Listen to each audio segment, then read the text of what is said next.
नमस्कार शेतकरी बांधवांनो, स्वागत आहे तुमच्या लाईव्ह मार्केट रेट चॅनल। या चॅनलच्या माध्यमातून तुम्हाला दररोजचे बाजारभाव पाहायला मिळतील। पहिली बाजार समिती आहे नागपूर जात आहे। लोकल नागपूरमध्ये आवक झाली 797 क्विंटल। कमीत कमी दर मिळाले 5500 रुपये, जास्तीत जास्त दर मिळाले 5750 रुपये आणि सर्वसाधारण दर मिळाला 5600 रुपये। यापुढील बाजार समिती आहे पुणेमध्ये आवक झालेली आहे 43 क्विंटल। कमीत कमी दर मिळाला 6200 रुपये, जास्तीत जास्त दर मिळाला 6550 रुपये आणि सर्वसाधारण दर मिळाला 6400 रुपये।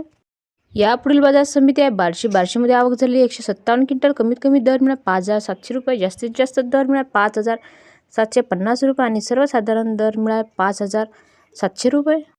यापुढील बाजार समिती आहे कारंजामध्ये आवक झालेले 1500 क्विंटल। कमीत कमी दर मिळाले 5400 रुपये, जास्तीत जास्त दर मिळाला 5750 रुपये आणि सर्वसाधारण दर मिळाला 5500 रुपये।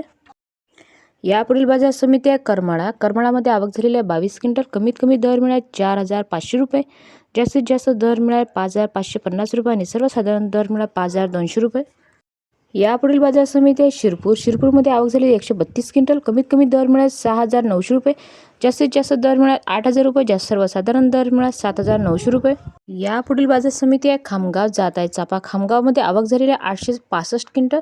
कमीत कमी दर मिळाले 6900 रुपये, जास्तीत जास्त दर मिळाले 7600 रुपये आणि सर्वसाधारण दर मिळाले 7600 रुपये। यापुढील बाजार समिती आहे मलकापूर जात आहे चापा। मलकापूरमध्ये आवक झालेली 309 क्विंटल। कमीत कमी दर मिळाले 5200 रुपये, जास्तीत जास्त दर मिळाले 5700 रुपये आणि सर्वसाधारण दर मिळाले 5500 रुपये। यापुढील बाजार समिती आहे दर्यापूर जात आहे चापा। दर्यापूरमध्ये आवक झालेली 500 क्विंटल। कमीत कमी दर मिळाले 5000 रुपये, जास्तीत जास्त दर मिळाले 5700 रुपये आणि सर्वसाधारण दर मिळाले 5000 रुपये। संपूर्ण व्हिडिओ पाहिल्याबद्दल धन्यवाद शेतकरी बांधवांनो। व्हिडिओ आवडला असेल तर व्हिडिओला लाईक करा आणि चॅनलला सबस्क्राईब करा। तुम्हाला पण तुमच्या बाजार समितीचे बाजारभाव जाणून घेण्यासाठी कमेंट्स करा।